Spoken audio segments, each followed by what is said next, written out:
Okay, well, good morning, everybody. My name is Darren Fisher. I'm a systems analyst for IT services, and I'm going to hope to present in 10 minutes some tips for you to use Outlook and more efficiently use Outlook. And that I kind of feel like Shaun White before hitting the half pipe here, so we'll just shoot right down there and get started.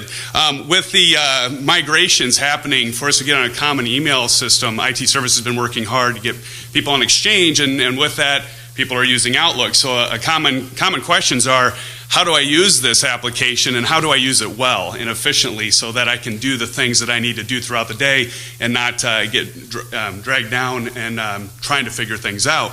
So I'm going to try to get 10 things in here this morning in 10 minutes. So first thing I'd like to show you, a lot of people when they first open up Outlook in the morning, it comes up to their inbox like this, but there is something that's called Outlook Today. And Outlook Today is kind of a digital dashboard for Outlook that can pull all your stuff together in Outlook and kind of give you an overview of what you got going for the day or the week.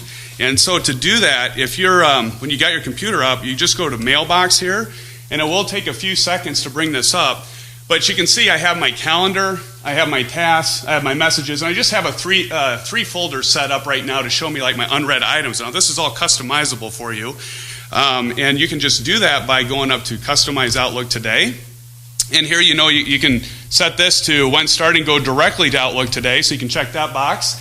You can choose what mail folders you want to show that you have unread items just by checking the box there.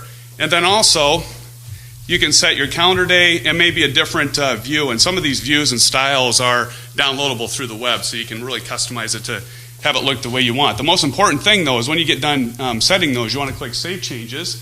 And as you can see here, now I've got those changes applied, and I can see those items that I customize. So that's Outlook Today. Navigating through Outlook, now this is Outlook 2007.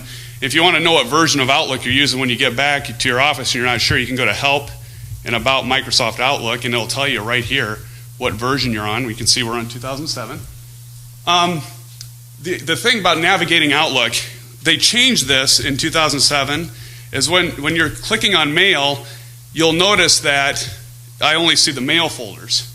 And so I'm only seeing those folders within Outlook. And this left pane here is called my navigation pane, and this is my folder pane, or where all my items are of whatever folder I'm selected on, like I'm on Inbox there. But the one thing that I want to point out that a lot of people do miss is that there's this button right down called Folder List right down here. If you want to see every single folder that you have for your mailbox on the Exchange server, click this folder, and that'll give you everything, including calendar, inbox, contacts, and tasks, and everything. You can scroll through there. The other thing is public folders, and there may be some changes with public folders, but public folders will allow you to view other basically shared folders within a department. And you will not see that public folders unless you hit that folder list, so that's kind of important. So that's a little bit about that. You may or may not be aware of this, but just a really quick tip. If you ever done the Shift-Click to select multiple items, because I know when you're managing email and you want to apply like deletes to a bunch of email in between one message and the bottom message, or maybe select various messages within there, if you just do a Shift-Click, you can select all those, and then you can move them into whatever folder, or you can delete them at that time. If I want to just select specific ones, I can click, hold Control key, and then select those individual items, and then move them and delete them. So just a quick tip on that. Changing views in Outlook. There is a lot of ways to change views in Outlook. I'm going to show you a few of the common ones. By default, when you open up your Outlook here, you may have some things like from, subject, received. The first one's by importance or attachment. You can actually change those field codes or those columns to show you other things that you might want to see. Like say, for example, you want to know the size of each email message that's within your inbox or whatever folder. And an easy way to do that is, okay, we have a size column that we can add. So if we go up to the column header, do a right click on that, choose Customize Current View Fields, and we have a whole bunch of stuff here for frequently used fields. You can even select more stuff if you want. But I'm going to go ahead and choose size. I'll click Add, Now it's this stuff over here on the right, that's all my columns. Those are my columns. So if you read from the top to bottom, it's basically going from the left to right. So you can move that up or move it down. And once you hit OK twice, you'll now notice you'll have the size column there. So you can go through there and say, okay, these are the buggers that are really taking up a lot of space. I want to clean those out, right? And of course, you can sort on that just by clicking on the column header. Okay? Some filters that you can apply. I don't know about you guys, but I've got quite a bit. I'm using a test account, by the way. I wish my inbox was that clean. But you may find that you have a lot of email in your inbox, and you want to basically apply some filtering. So let's say you've read a bunch of stuff here and there within your inbox, but you want to say, okay, I want to see everything that I haven't read, and I want to go through that. So what you can do is you can apply what's called a filter. So if I go up to View, Current View, and I can choose last 7 days. Here we go, unread messages. Now you notice I only got 3 messages. And I can go through those and read this. Keep in mind when you set these filters to change it back, because people will forget sometimes that they set the filter and think that all their read mail is now deleted, right? So if you look down here, you can see that you have a filter applied and how many items are there. So it's saying 9 items, and we're only seeing 3. So I know there's a filter of some sort in there. So to turn it back off, View, Current View, Messages. Bang, got everything back. Out of office assistant, I think a lot of people know about that. But when you're leaving your office for the week to enjoy a nice sunny vacation on the beach, you can actually set an out of office assistant in Outlook and have it automatically reply to people that are on Exchange. You can also add a rule to reply to other people that aren't on Exchange. But that comes in handy so that you don't have to have your computer on. Your computer can be shut off. But under Tools, out of office assistant, you can basically say, okay, I want to send these out automatic replies. You type out whatever message you want, and you click OK. Notice I got a little notification there that I have the out-of-office assistant on. So the biggest thing about this is when you get back after the week on the beach, back in your office, remember to turn it back off. You'll probably get some friendly coworkers. They'll say, do you realize you have your out-of-office on? And, yeah. And so you notice there, it went away. So I'm not seeing anything. So you get busy when you get back from vacation, obviously, or wherever you've been. You will have a notification in the lower right-hand corner, but a lot of times that's missed.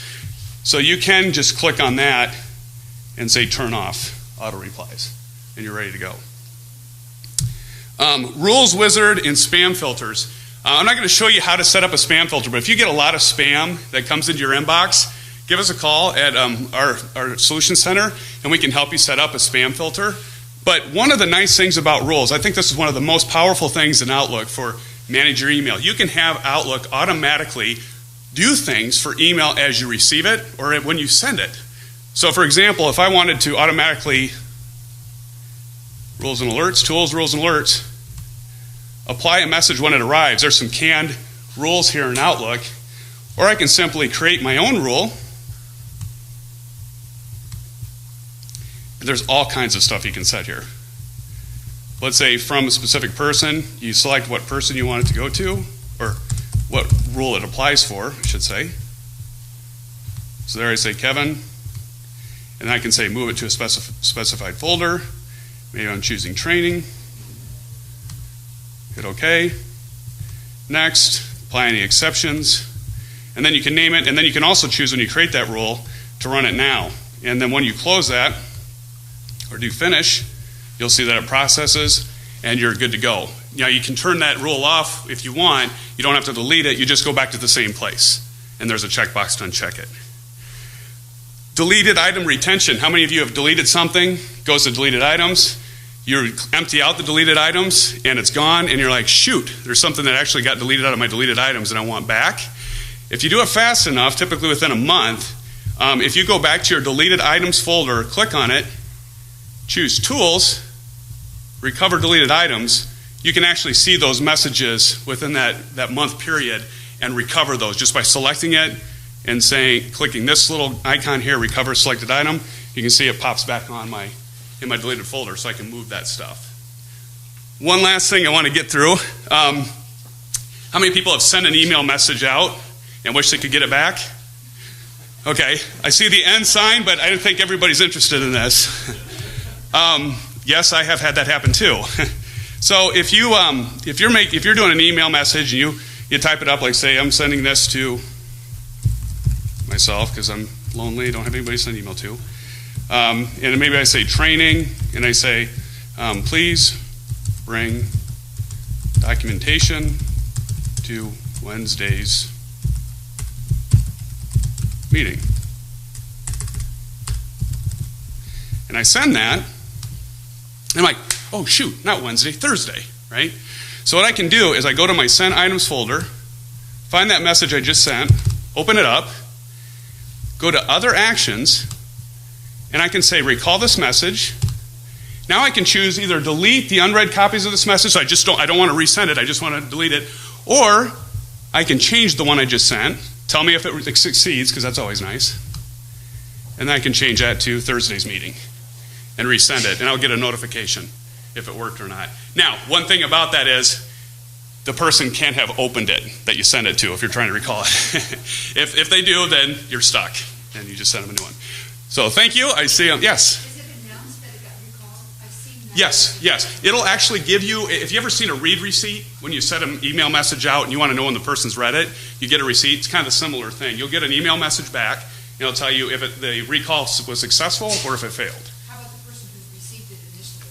Did they have to get a notification that you just took that back? Yeah, they can see it in a split second in the inbox. Message was recalled, but then as soon as their inbox refreshes, it disappears. They may miss that, and so they never know it even came in.